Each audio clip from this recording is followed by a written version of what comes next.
नमस्कार, मैं हूं सुनीता शर्मा और आप देख रहे हैं एपेक्स क्राइम रिपोर्ट। चलिए रुक करते हैं उन सनसनीखेज खबरों की तरफ जिन्होंने मचाई है हलचल।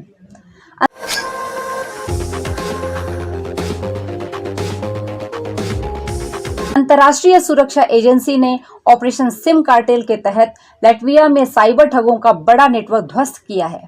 इसमें 5 आरोपियों की गिरफ्तारी के साथ 40,000 सिम कार्ड जब्त किए गए हैं। लातविया पुलिस और यूरोपियन एजेंसी की संयुक्त कार्रवाई में एक बड़े साइबर अपराध गिरोह का पर्दाफाश हुआ है। आइए देखते हैं ये रिपोर्ट। अंतर्राष्ट्रीय सुरक्षा एजेंसियों ने ऑपरेशन सिम कार्टेल के तहत लातविया में साइबर ठगों का बड़ा नेटवर्क ध्वस्त किया गया है। इसमें 5 आरोपियों की गिरफ्तारी के साथ 40,000 सिम कार्ड जब्त किए गए हैं। लातविया पुलिस और यूरोपीय एजेंसियों की संयुक्त कार्रवाई में एक बड़े साइबर अपराध गिरोह का पर्दाफाश हुआ। इस ऑपरेशन का नाम सिम कार्टेल रखा गया था। इसमें करीब 5 करोड़ फर्जी ऑनलाइन अकाउंट्स का पता चला है, जिनके जरिए ये पूरा खेल खेला जा रहा था। भारतीय लिंक की जांच जारी।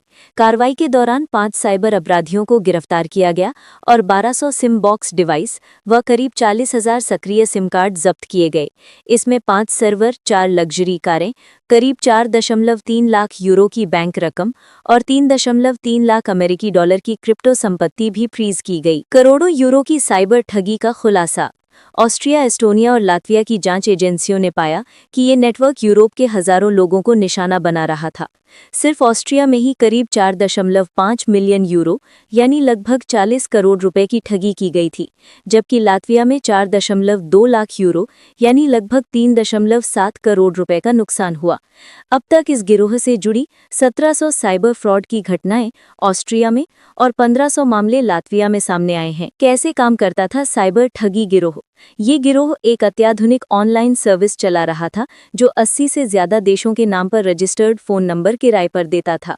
इन नंबरों का इस्तेमाल अपराधी सोशल मीडिया, फर्जी वेबसाइट्स और बैंकिंग प्लेटफॉर्म्स पर नकली अकाउंट बनाने के लिए करते थे। इससे वे अपनी असली पहचान और लोकेशन छिपाकर ठगी, हैकिंग और दूसरे अपराधों को अंजाम देते थे। ठगी के कई तरीके। इस गिरोह की मदद से अपराधियों ने तरह तरह के ऑनलाइन फ्रॉड किए। ऑनलाइन सेकंड हैंड मार्केट ठगी, फर्जी अकाउंट बनाकर लोगों से पैसे ऐंठे जाते थे। डॉटर सन स्कैम यानी बेटा बेटी बनकर ठगी। व्हाट्सएप पर खुद को पीड़ित का बेटा या बेटी बताकर नया नंबर और तुरंत मदद का झांसा देकर पैसे ठगे जाते थे। विनिवेश यानी इन्वेस्टमेंट फ्रॉड, कॉल के जरिए निवेश के नाम पर बड़ी रकम हड़प ली जाती थी। फर्जी शॉपिंग साइट्स और बैंक वेबसाइट्स, किराए के नंबरों से झूठे कस्टमर केयर या कानूनी पते दिखाकर लोगों को फंसाया जाता था। फर्जी पुलिस अधिकारी बनकर ठगी, खासतौर पर रूसी भाषी लोगों को नकली पुलिस आईडी दिखाकर ठगा जाता था। कई बार अपराधी पीड़ितों से रकम खुद जाकर वसूलते थे। हजारों सिम कार्ड की खरीद। गिरोह ने अपने आप को कानूनी सर्विस की तरह पेश किया था। उनकी वेबसाइट बेहद प्रोफेशनल तरीके से डिजाइन की गई थी। हजारों सिम कार्ड अलग अलग देशों से खरीदकर उन्हें किराए पर दिया जाता था ताकि अपराधी कहीं से भी नकली अकाउंट बना सके। जांच में ये भी सामने आया कि इस नेटवर्क का एक मुख्य सदस्य पहले से ही एस्टोनिया में आगजनी और जबरन वसूली के मामले में जांच के दायरे में था। 26 जगहों पर छापेमारी। इस पूरे ऑपरेशन में यूरोपोल यानी यूरोप की पुलिस एजेंसी और यूरोजस्ट ने अहम भूमिका निभाई। ऑस्ट्रिया, एस्टोनिया और लातविया की एजेंसियों ने मिलकर 26 जगह छापेमारी की। यूरोपोल की टीम रीगा, लातविया की राजधानी में मौजूद रही और मौके पर फोरेंसिक और तकनीकी सहायता दी। वेबसाइट पर एक्शन। कार्रवाई के दौरान अपराधियों की वेबसाइट्स gogetSMS.com और APISIM.com को भी बंद कर लिया गया और उन पर अब पुलिस का संदेश यानी स्प्लैश पेज दिखाया जा रहा है। अभी तक की जांच में ये खुलासा हुआ है कि इस नेटवर्क की मदद से करीब 4.9 करोड़ फर्जी ऑनलाइन अकाउंट बनाए गए थे।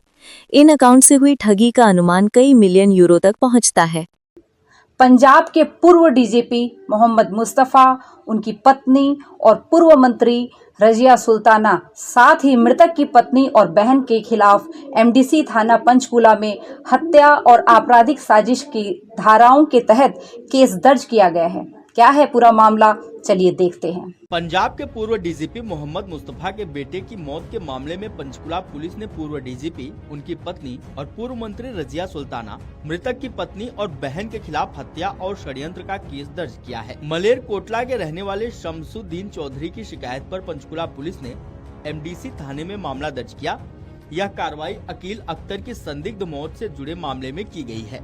पंचकुला पुलिस ने मामले में एसआईटी गठित कर दी है। मिली जानकारी के अनुसार शिकायतकर्ता शमसुद्दीन चौधरी ने पुलिस कमिश्नर पंचकुला को लिखित शिकायत दी थी। इसमें उन्होंने आरोप लगाया था कि अकील अख्तर की मौत संदिग्ध परिस्थितियों में हुई है और इसके पीछे परिवार के सदस्यों की भूमिका हो सकती है। शिकायत में कहा गया है कि अकील अख्तर ने 27 अगस्त को सोशल मीडिया पर एक वीडियो जारी किया था, जिसमें उन्होंने अपने परिजनों पर गंभीर आरोप लगाए थे। वीडियो में उसने यह भी कहा था कि उसकी जान को खतरा है। इस मामले पर डीसीपी सृष्टि गुप्ता ने बड़ी जानकारी दी। सुनिए उन्होंने क्या कुछ कहा। ये 16 तारीख की बात है जब पंजाब के पूर्व डीजीपी मोहम्मद मुस्तफ़ा सर के जो बेटे हैं अकील अख्तर, उनकी संदिग्ध हालात में वो मृत पाए गए थे अपनी घर पे जो एमडीसी पंचकुला में है। और पोस्टमार्टम करा के फिर क्योंकि फैमिली की तरफ से कोई फाउल प्ले या फिर कोई आशंका नहीं जताई गई थी तो बॉडी को उनके हवाले कर दिया गया था संस्कार के लिए। डेथ के बाद कुछ दिनों बाद एक कंप्लेंट रिसीव हुई एक व्यक्ति से। उसने कहा कि कुछ सोशल मीडिया पोस्ट हैं जो मृतक ने अपने अकाउंट के थ्रू डाली हुई हैं, कुछ फोटोग्राफ्स हैं कुछ डाली हुई हैं, जिसके बेसिस पर उन्होंने अपनी फैमिली के प्रति कुछ आशंकाएं जताई हुई है। उस बेसिस पर एफआईआर एक फाइनली हमने दर्ज की गई है। जो एफआईआर दर्ज की गई है वो मर्डर और कॉन्स्पिरेसी के सेक्शंस में की गई है और वो मृतक के फादर, मदर, पत्नी और बहन के खिलाफ की गई है। तो मैम जिस तरह से जो वीडियो जारी किया गया था अगस्त महीने का था, एक डायरी का भी जिक्र है और अकील अख्तर का जो मोबाइल है, तो क्या इन सभी चीज़ की भी जांच की जाएगी? बिल्कुल बिल्कुल। हमारी पूरी कोशिश है कि इस मामले की संजीदगी को देकर एकदम साइंटिफिक एविडेंस पर ही अपनी इन्वेस्टिगेशन को बेस किया जाएगा। चाहे वो सोशल मीडिया की जो पोस्ट हैं, जो वीडियोस सामने आ रही हैं, उनकी जेन्युइननेस को लेकर, फिर जो पोस्टमार्टम के दौरान विसरा सैंपल्स कलेक्ट किए गए उसके प्रॉपर एनालिसिस से कॉज ऑफ डेथ क्या रहा, सीसीटीवी फुटेज, फिर पुरानी यदि उन्हें कोई पुलिस में इधर या पंजाब में कंप्लेंट्स दी हुई हैं, कोई ऐसी इन्फॉर्मेशन थी, उन सभी को देखते हुए प्रॉपर फेयर तरीके से, ट्रांसपेरेंट तरीके से इन्वेस्टिगेशन की जाएगी। तो क्या मैम विसरा रिपोर्ट आ चुकी है अभी इस मामले में? जो क्योंकि पोस्टमार्टम में तो यही निकल के आया था कि कोई दवाई की ओवरडोज दी गई है। जी, पोस्टमार्टम में ऐसा कुछ कोई कंक्लूसिव रिमार्क नहीं दिया गया था डॉक्टर्स द्वारा। विसरा सैंपल्स अभी एफएसएल भेजे गए हैं एनालिसिस के लिए। उनकी रिपोर्ट जब आएगी तब डॉक्टर अपना ओपिनियन दे पाएंगे कि कॉज ऑफ डेथ क्या रहा। आइए अब कुछ और सनसनीखेज वारदातों पर नजर डालते हैं। जरा सोचिए कितनी अजीब बात है। अदालत के रिकॉर्ड में कोई व्यक्ति मृत घोषित हो चुका है, मामला बंद और फाइल पर मोहर लग चुकी है, लेकिन अचानक एक डिजिटल सर्च से सच्चाई सामने आती है कि वो व्यक्ति जिंदा है और फरार भी। ऐसा अक्सर आपने फिल्मों में होते देखा है, लेकिन इस बार ये हुआ हकीकत में।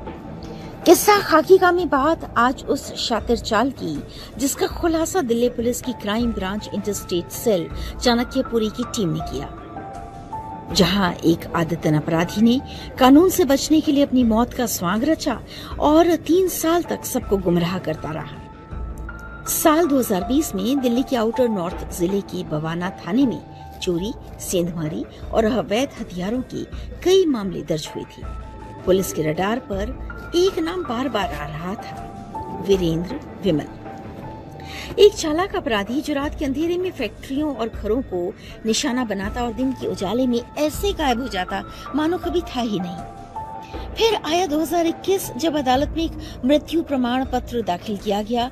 दस्तावेज के मुताबिक वीरेंद्र विमल अब इस दुनिया में नहीं था। कोर्ट ने केस की सुनवाई रोक दी, पुलिस ने फाइल बंद कर दी और कहानी वहीं खत्म हो गई।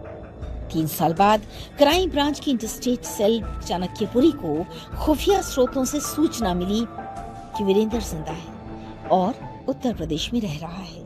इसके बाद आरोपी को जिंदा पकड़ने के लिए ऑपरेशन शुरू हुआ और जिम्मा सौंपा गया क्राइम ब्रांच को। क्राइम ब्रांच की डीसीपी आदित्य गौतम के निर्देशन और एसीपी रमेश लांबा की देखरेख में इंस्पेक्टर सत्येंद्र पुनिया और इंस्पेक्टर सोहन लाल के नेतृत्व में एसआई मुकेश, नीरज चौधरी, राकेश, संजय, एएसआई सुरेश कुमार, विनय, हेड कांस्टेबल आशीष, रविंदर, अनुज, विक्रम और कांस्टेबल अमित, रवि और अंकित कुमार की एक विशेष टीम बनाई गई। दिन रात निगरानी, फोन की ट्रेसिंग और फील्ड सर्वेलेंस के बाद टीम ने फरार आरोपी को गोरखपुर से ढूंढ निकाला और 5 सितंबर की सुबह गोरखपुर के बाहरी इलाके में एक घर से उसे गिरफ्तार कर लिया गया। वीरेंद्र विमल अब कानून के शिकंजे में था। उसने कई चोरियों को अंजाम भी दिया था और खुद को मृत दिखाकर अदालत और पुलिस दोनों को धोखा दिया था। दिल्ली पुलिस की crime branch, interstate cell, Chanakyapuri, सटीकता और सतत निगरानी ने एक बार फिर ये साबित कर चुकी है कि कानून की गिरफ्त से बचना मुश्किल है, चाहे वो जिंदा हो या खुद को मरा हुआ साबित करे। ये था वर्तिका नंदा की आवाज में आज का किस्सा खाकी का।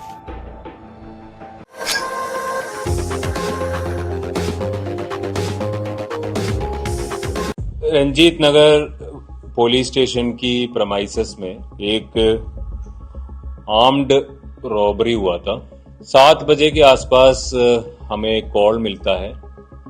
एक घर में जो सिर्फ लेडीज है वहां पे 2 आदमी अंदर घुस जाता है और इन लोगों को एक पिस्टल जैसा एक वेपन दिखा के इनको रूम लेके जाते और बांध के फिर उसके बाद घर पे पूरा रॉब करके वहां से भाग जाते। एलिगेशन था 5 लाख रुपए का रॉबरी इसमें हुआ। उस इंसिडेंट को काफी सीसीटीवी चेक करने के बाद भी आइडेंटिटी रिवील होना बहुत मुश्किल था। It was like a very blind case. In fact almost all the hope was were coming down. SHO Ranjit Nagar Tribhuvan Negi ने एक इंटेलिजेंट मूव किया जिसमें इन्होंने प्रीवियस डेट्स का भी सीसीटीवी चेक किया। तब पता चला कि ये दोनों लोगों ने एक दिन पहले भी ये घर को टारगेट करने के लिए आए थे। तो फिर उस दिन की सीसीटीवी को फॉलो करके इन्होंने एक पर्टिकुलर जगह तक पहुंच गया जहां पे ये टीम ने देखा कि ये जो 2 मेन रॉबर है ये दूसरे 2 लड़कों के साथ बातचीत कर रहे, काफी टाइम बातचीत कर। बाद में जब सीसीटीवी देखा तो हमारा जो 2 कांस्टेबल भूपेंद्र और कांस्टेबल राजकुमार बलजीत नगर बीट का है, इन्होंने देख के ही पहचान लिया कि ये दोनों उनके बीट के एरिया में काम करने वाले लोग हैं। फिर इनको ट्रेस किया तो ये पता चला ये एक है सचिन और दूसरा है संदीप। तो इन्होंने इंट्रोगेशन में सारी चीज बताया। जो सीनियर सिटीजन लेडी थी इनके साथ जो मेड थे वो भी उसमें शामिल। ये हिस्ट्री शीटर्स है। इनके खिलाफ arms act, robbery, attempt to murder और गैंगस्टर एक्ट भी रजिस्टर्ड है। दिल्ली पुलिस का जो बीट सिस्टम है वर्ल्ड का सबसे एफिशिएंट बीट सिस्टम है। This case proves that our beat system is still very efficient and capable of detecting any sorts of crime. अब इस केस में हमने 5 लोगों को गिरफ्तार किया। जो अभी जो अक्षय भी वहां पे जो गिरफ्तार हुआ है वो मिला के 6 लोगों को अभी गिरफ्तार किया। इनसे 26,000 रुपीज का अभी रिकवरी है, बाकी इन्वेस्टिगेशन चल रही है। And that pistol which they used we found that it was a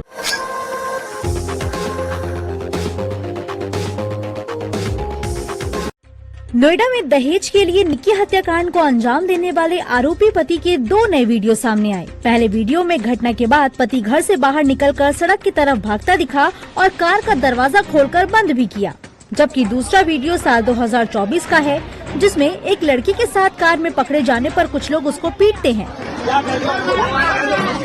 गुरुवार को विपिन ने दहेज में 35 लाख रुपए नहीं देने पर पहले मां के साथ मिलकर पत्नी निक्की को पीटा। फिर आरोपियों ने महिला को आग लगा दी। वो छटपटाते हुए सीढ़ियों से नीचे की तरफ भागती दिखाई दी। इलाज के दौरान महिला की मौत हो गई। घटना के बाद पुलिस ने 24 अगस्त को आरोपी पति विपिन भाटी को एनकाउंटर में अरेस्ट किया और सास दया को भी गिरफ्तार कर लिया था। वहीं आज हत्याकांड में पुलिस ने फरार जेठ रोहित भाटी और ससुर को भी अरेस्ट किया है।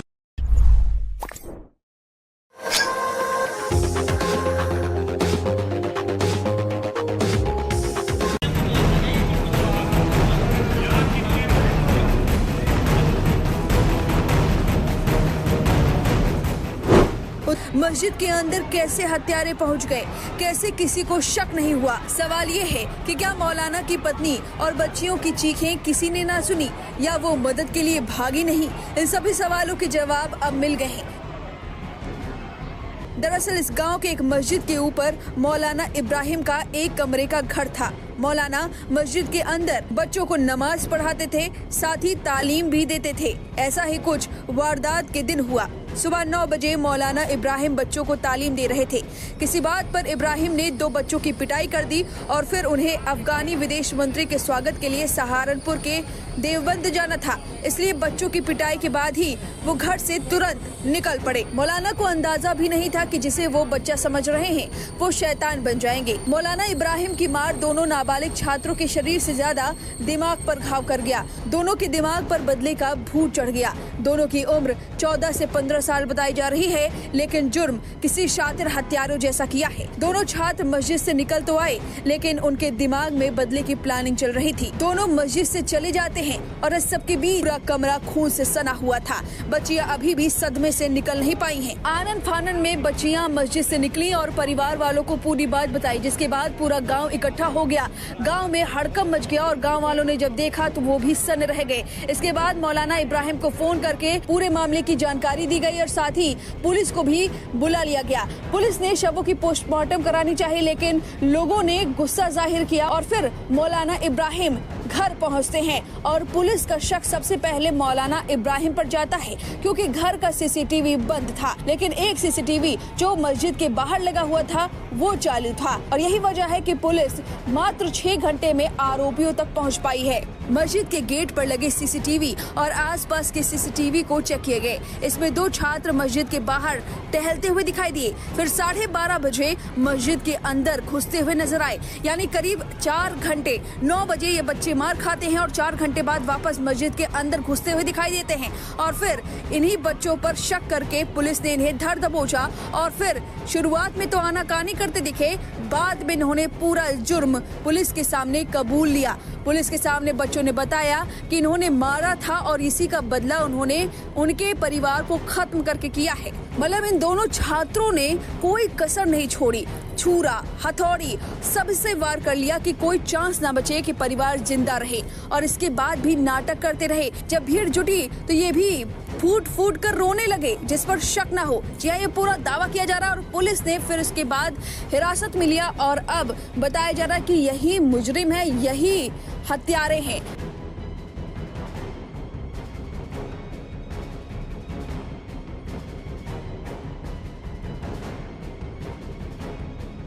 बागपत वाला जो मामला है ट्रिपल मर्डर का, इसमें क्या है? एक मेरी छोटी बहन थी, 2 भांजियाँ थी, इनका कत्ल किया गया है।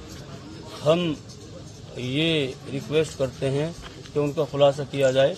जिन 2 बच्चों को पेश किया जा रहा है, मैं ये समझता हूँ ऐसे छोटे बच्चे बगैर किसी और सहारे के अपने बलबूते पर एक काम अंजाम नहीं दे सकते। तो पुलिस की कार्रवाई से आप कहाँ तक संतुष्ट हैं? मतलब मैं बिल्कुल मुतमईन नहीं हूँ, क्योंकि पुलिस वो बच्चे कह रहे कि हमसे पीट कर कहलवा रहे और खुद मेरे सामने बच्चों की पिटाई करी है। जब वो ये इस बात को कह रहे हैं तो मैं कैसे मुतमईन हो जाऊंगा? मांग क्या है आपकी? मांग ये है कि मैं सीबीआई जांच चाहता हूँ और पानी का पानी और दूध का दूध निखर कर आए सामने। तो बच्चों को आपके सामने पीटा गया? मेरे सामने मारा है बच्चों को पुलिस ने। अच्छा, मैंने जब भी कहा पुलिस से, आप क्या कर रहे हो? ये आप खुलासा थोड़े ये बच्चे कैसे कर देंगे इतना बड़ा काम? पुलिस वाले गुस्से में आ गए, हमें बाहर निकाल दिए। आप उनके मृतक कौन लगते हैं? मैं भाई हूँ। दिनांक 11 अक्टूबर 2025 को थाना दोगट अंतर्गत ग्राम गांगनौली में सूचना मिली कि एक मस्जिद जिसके ऊपर एक कमरे पर मस्जिद के मुफ्ती साहब अपने पत्नी और 2 बच्चों के साथ रहते थे और मुफ्ती कहीं किसी काम से बाहर गए हुए थे, तो वहाँ पर उनकी पत्नी और दोनों बच्चों का शव मिला। इस घटना पर तत्काल थाना police, CO Baraut, additional SP मेरे और स्वयं डीआईजी महोदय के द्वारा भी घटनास्थल का निरीक्षण किया गया और तत्काल घटना के सफल अनावरण के लिए 7 टीमें लगा दी गई।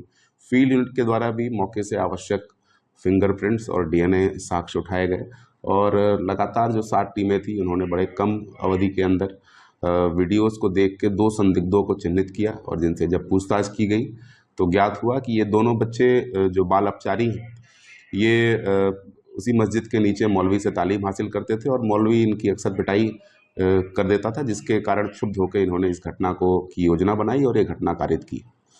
इन दोनों बाल अपचारियों के निशानदेही से घटना में प्रयुक्त हथौड़ा और छुरी बरामद हुआ है। जानकारी में ये आया कि कल यानी दिनांक 10 अक्टूबर को इनमें से एक बाल अपचारी के साथ मुफ्ती ने पिटाई की थी और जिसके कारण उसने अपने दूसरे साथी को साथ लेकर ये पूरी योजना बनाई। और आज जब मुफ्ती किसी काम से बाहर गए हुए थे और उनका परिवार अपने कमरे में सो रहा था दोपहर 1 बजे के आसपास, तब इन्होंने इस घटना को अंजाम दिया और अंजाम देने के बाद वहाँ से वो फरार हो गए।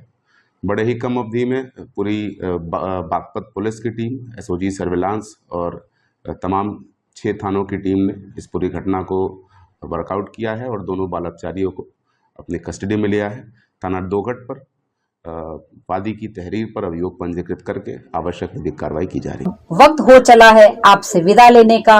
कल फिर मुलाकात होगी कुछ और क्राइम रिपोर्ट्स के साथ। तब तक के लिए नमस्कार, जय हिंद।